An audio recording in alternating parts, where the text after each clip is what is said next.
Hello viewers, welcome back to my channel story time. आज पुनः मैं आपके समक्ष एक छोटा सा भगवान बुद्ध के जीवन से संबंधित एक प्रसंग लेकर हाजिर हूँ।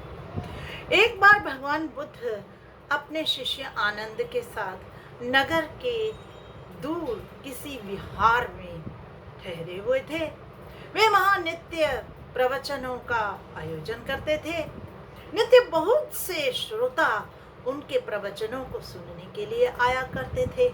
भगवान बुद्ध की वाणी इतनी प्रभावशाली थी और उनके उपदेश इतने प्रभावकारी थे कि वे आसानी से श्रोताओं के दिमाग में चले जाते थे और उनके मन पर बहुत ही अद्भुत छाप छोड़ जाते थे।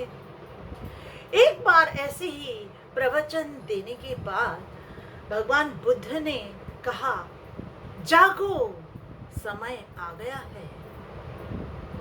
और इसके बाद उन्होंने अपना प्रवचन समाप्त कर दिया।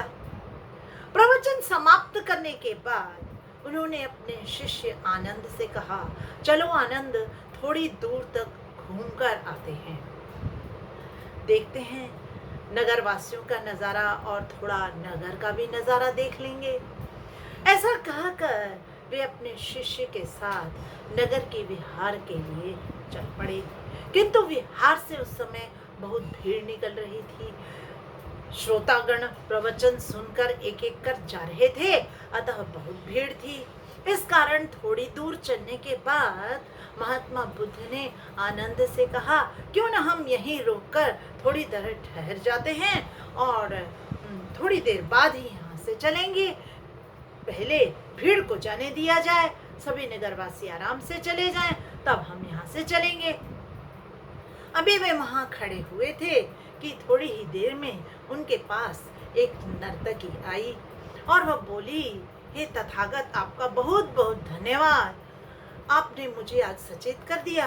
आज तो मेरे नृत्य का प्रोग्राम था एक नगर श्रेष्ठ के यहाँ और मैं तो इसे पूर्णतया भूल चुकी थी, लेकिन जैसे ही आपने कहा समय आ गया है, जागिए, तो मैं जाग गई और मुझे याद आया कि मेरा तो आज नृत्य का प्रोग्राम है।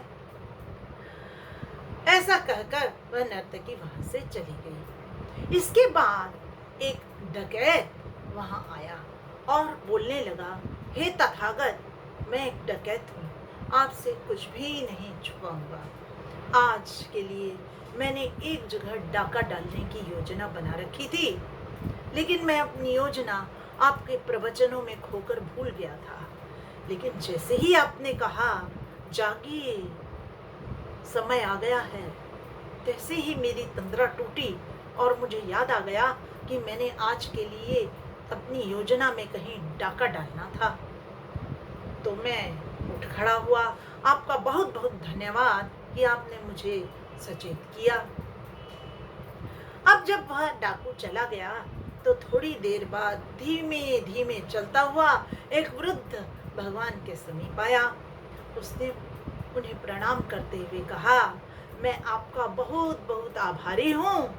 आपने मुझे आज जो ज्ञान दिया वह बहुत ही अत्यंत जीवन में उतारने योग्य है। आज तक मैं इस संसार की, इस दुनिया की हर चीज के पीछे भागता रहा, मोह माया के बंधन में बंधा रहा, लेकिन आज समय आ गया है। मैं निर्वाण प्राप्ति के लिए उत्सुक हूँ। मैं चाहता हूँ मैं भगवत भक्ति के लिए सब कुछ त्याग कर निकल जाऊँ। और ऐसा कहकर तथागत के पांव की धूल का स्पर्श ले वह वृद्ध वहां से चला गया। उसके जाने के बाद भगवान बुद्ध ने अपने शिष्य आनंद से कहा, देखा आनंद, एक ही प्रवचन मैंने सबको दिया, लेकिन इसका असर सब पर अलग अलग प्रकार से हुआ। सबने अलग अलग प्रकार से इस प्रवचन को ग्रहण किया। तो साथियों, देखा आपने, जिसकी झोली जितनी बड़ी होती है, वास्तव में उतना ही दान वह उसमें समेट पाता है। और मुक्ति अर्थात इस सांसारिक मोह से छुटकारा ऐसा पाने के लिए फिर हृदय बहुत विशाल होना चाहिए। जब मन विशाल होगा तो उसी में इस प्रकार का दान समेटा जा सकता है। तब साफ साफ दिखाई देने लगेगा कि मोह माया के बंधन में कुछ नहीं रखा। यदि यही प्रेम हम भगवान से करें, उनके साथ जाएं, उनमें जिएं, तो खुद भी खुश रहेंगे, सबको खुश रख पाएंगे। धन्यवाद।